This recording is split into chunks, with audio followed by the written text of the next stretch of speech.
सुप्रभात बच्चों। आज का मौसम तो बड़ा सुहावना है। हल्की हल्की वर्षा हो रही है, वर्षा की फुहार इसी को कहते हैं। वर्षा की फुहारें पड़ रही है, जिसको गाना में भी इस मौसम का बहुत ज़्यादा वर्णन किया गया है। झिरझिर बुनिया पड़ेला झिरझिर बुनिया, नहीं तो वही झिरझिर बुनिया पड़ रहा है। मुझे विश्वास है कि आप लोग घर के अंदर में ही कैद होइएगा।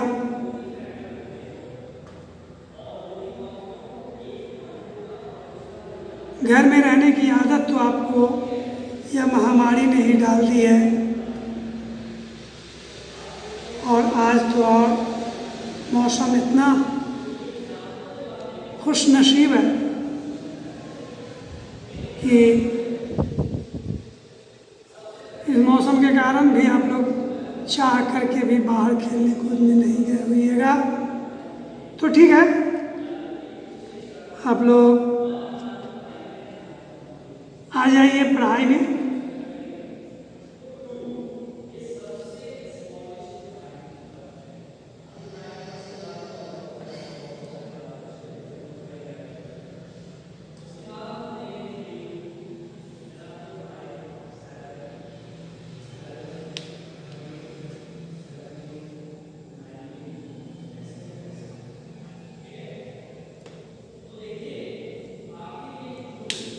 मैंने आपको पिछले वर्ग में आपको मैंने काल के बारे में पढ़ाया था।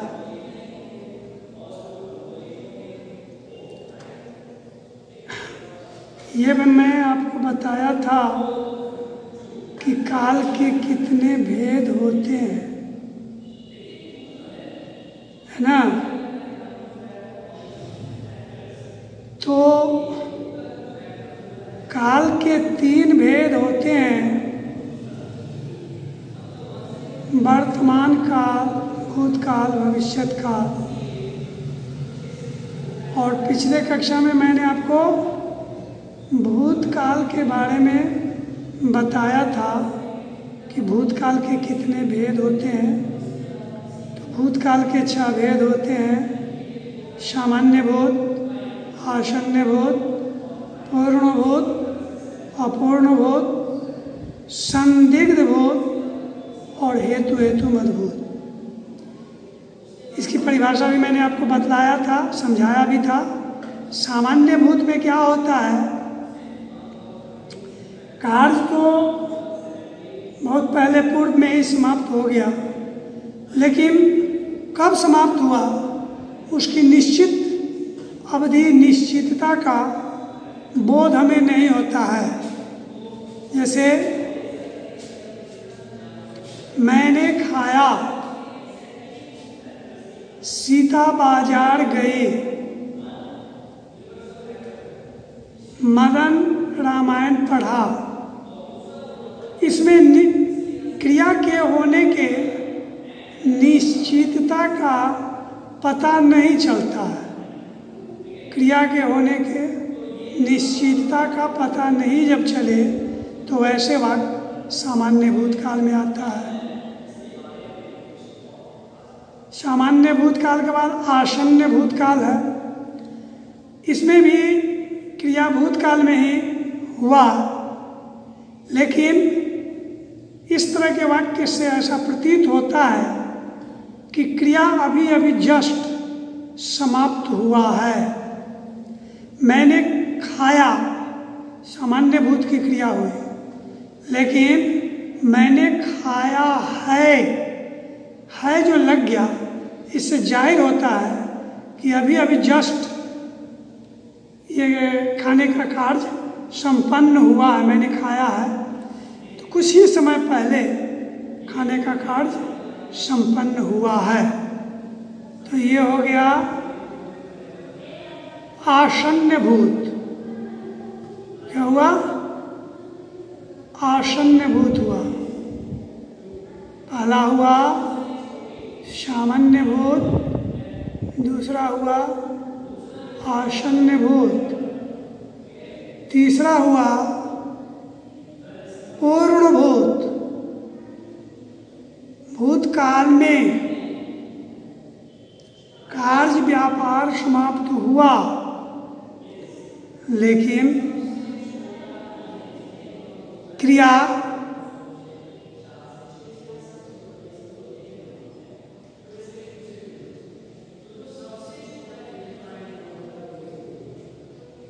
पूर्ण रूप से भूतकाल में समाप्त हो गया नहीं।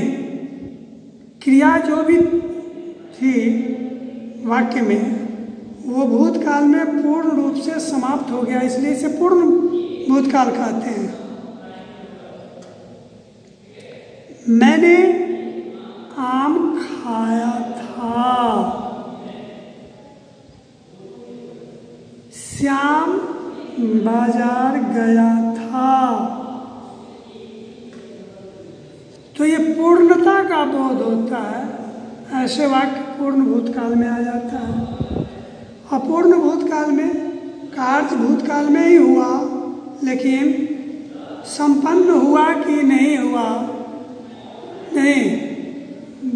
मोहन खाना खा रहा था।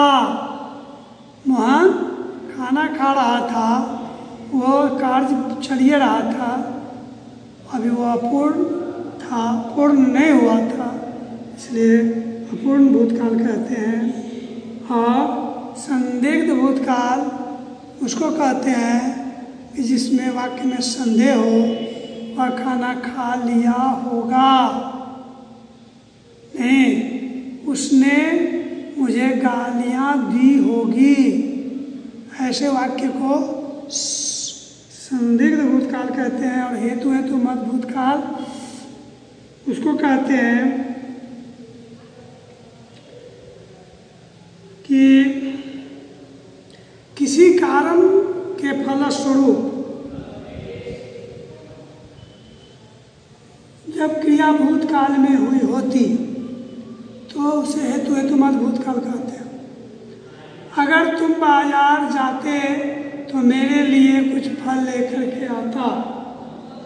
अगर वर्षा होती तो फसल अच्छे होते। अगर डॉक्टर आ जाता तो मरीज का जान बच जाता। अगर तुम मेहनत करता तो फेल नहीं करता।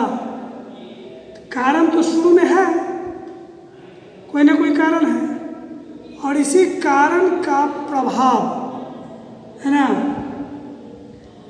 इसी कारण के फलस्वरूप जो क्रिया भूतकाल में हुई होती, कारण किसी कारण के फलस्वरूप क्रिया भूतकाल में हुई होती तो उसे हेतु हेतु मत भूतकाल कहते हैं। ठीक है। अब आइए, जैसे में तुम्हें बहुत बदला दिया।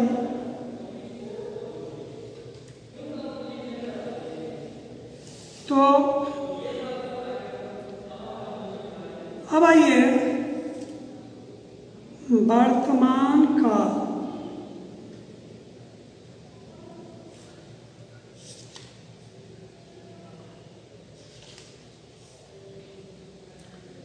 वर्तमान काल के जो भेद होते हैं वो भी 3 भेद होते हैं, और भविष्यत काल के भी 3 भेद होते हैं। वर्तमान काल के 3 और भविष्यत काल के भी 3, अकेले भूतकाल के 6। तो वर्तमान काल के संदर्भ में वर्तमान काल के जो 3 भेद होते हैं, ये अवस्था की दृष्टि से एक सामान्य वर्तमान काल, दूसरा तत्कालिक वर्तमान काल, और तीसरा संदिग्ध वर्तमान काल। वर्तमान काल का भेद जो होगा, इसमें जो भी क्रियाएं होंगी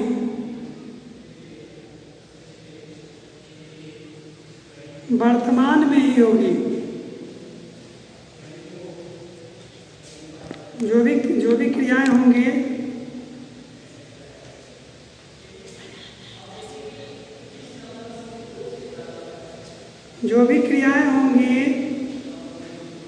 वो वर्तमान में ही होगी। जैसे सामान्य वर्तमान, वह खाता है, राम आम खाता है। इसका ये मतलब नहीं हुआ ये अभी ये खा रहा है, खाता है, हाँ, और ये भी मतलब हुआ कि यह खा भी रहा है। तो देखिए, व्याकरण वैयाकरण जो है, व्याकरण लिखने वाले जो लोग हैं, वो राम आम खाता है और राम आम खा रहा है में भी बहुत अंतर बताए हैं। राम आम खा रहा है ये तात्कालिक वर्तमान हुआ, और राम आम खाता है ये सामान्य वर्तमान हुआ। अच्छा, अब तुम समझोगे। जैसे देखो, तुम रोड पे अपने दो मित्रों के बीच घूम रहे हो, वार्तालाप हो रही है। तुम्हारे मित्र तुमसे पूछते हैं, अच्छा बताओ कि तुम दूध पीते हो? इसका क्या मतलब? अभी वो तुम तो दूध नहीं पी रहे हो। वो तुमसे पूछता है कि तुम दूध पीते हो। अरे आँख उसके सामने है, तुम्हारे साथ है, फिर भी पूछता है तुम दूध पीते हो? देख नहीं रहा? तो तुम्हारा उत्तर होता है हाँ, मैं दूध पीता हूँ। तो सड़के पर दूध पीता, कहाँ गिलास है, कहाँ दूध है? तो वर्तमान काल में है, लेकिन तत्काल में नहीं है। ये तत्कालिक वर्तमान में रहा है, रही है, रहे हैं। मैं दूध पी रहा हूँ, इसका मतलब मेरे हाथ में गिलास है, उसमें दूध भरे हुए हैं। वर्तमान में लोग देखेगा तत्काल कि मैं दूध पी रहा हूँ। तो एक हो गया सामान्य वर्तमान, जो सामान्य स्थिति में होता है।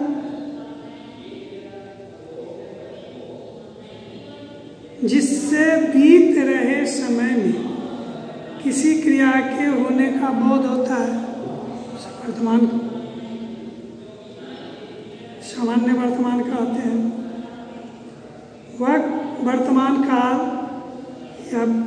यह वर्तमान काल का वह रूप है जिसे किसी क्रिया के वर्तमान समय में होने की सामान्य अवस्था का ज्ञान होता है। जैसे राम पटना जाता है,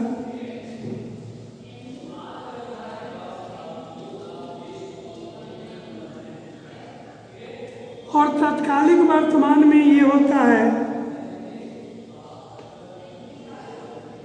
कि क्रिया अभी अभी चल रहा है, क्रिया अभी चल रहा है।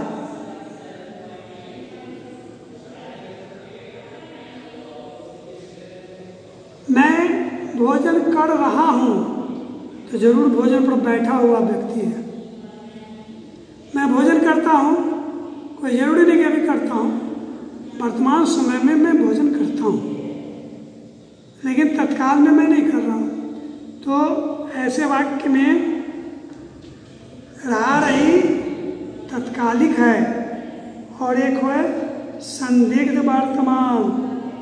संदिग्ध वर्तमान कि उसे पता चले कि जिस काल से क्रिया के वर्तमान काल में होने के संदेह मालूम होता है, उसे संदेह मालूम होता है, उसे वर्तमान कहते हैं। जैसे श्याम आता होगा, वह खा रहा होगा, ये सब में होगा जब ही हो गया संदेहास्पद बात हो गई, समझ गए ना। तो जिस वर्तमान काल वाले वाक्य में संदेह उत्पन्न हो उसे संदिग्ध वर्तमान कहते हैं। जिसमें कोई भी क्रिया तत्काल होने की संभावना हो तात्कालिक वर्तमान कहते हैं। और जो वर्तमान इस समय में वर्तमान में जो कोई क्रिया होता है सामान्य वर्तमान कहते हैं। तो ठीक है, आज की पढ़ाई को मैं यहीं पे स्थगित करता हूँ। आप लोग जो है सो कि इसको खूब घर में पढ़िएगा और फिर आगे के लिए मैं पुनः भविष्य काल के बारे में पढ़ाऊँगा। और जब फिर भविष्य काल के बारे में पढ़ाऊँगा तो फिर भूतकाल के भेद, वर्तमान काल के भेद पढ़ ही लोगे। ठीक है, धन्यवाद।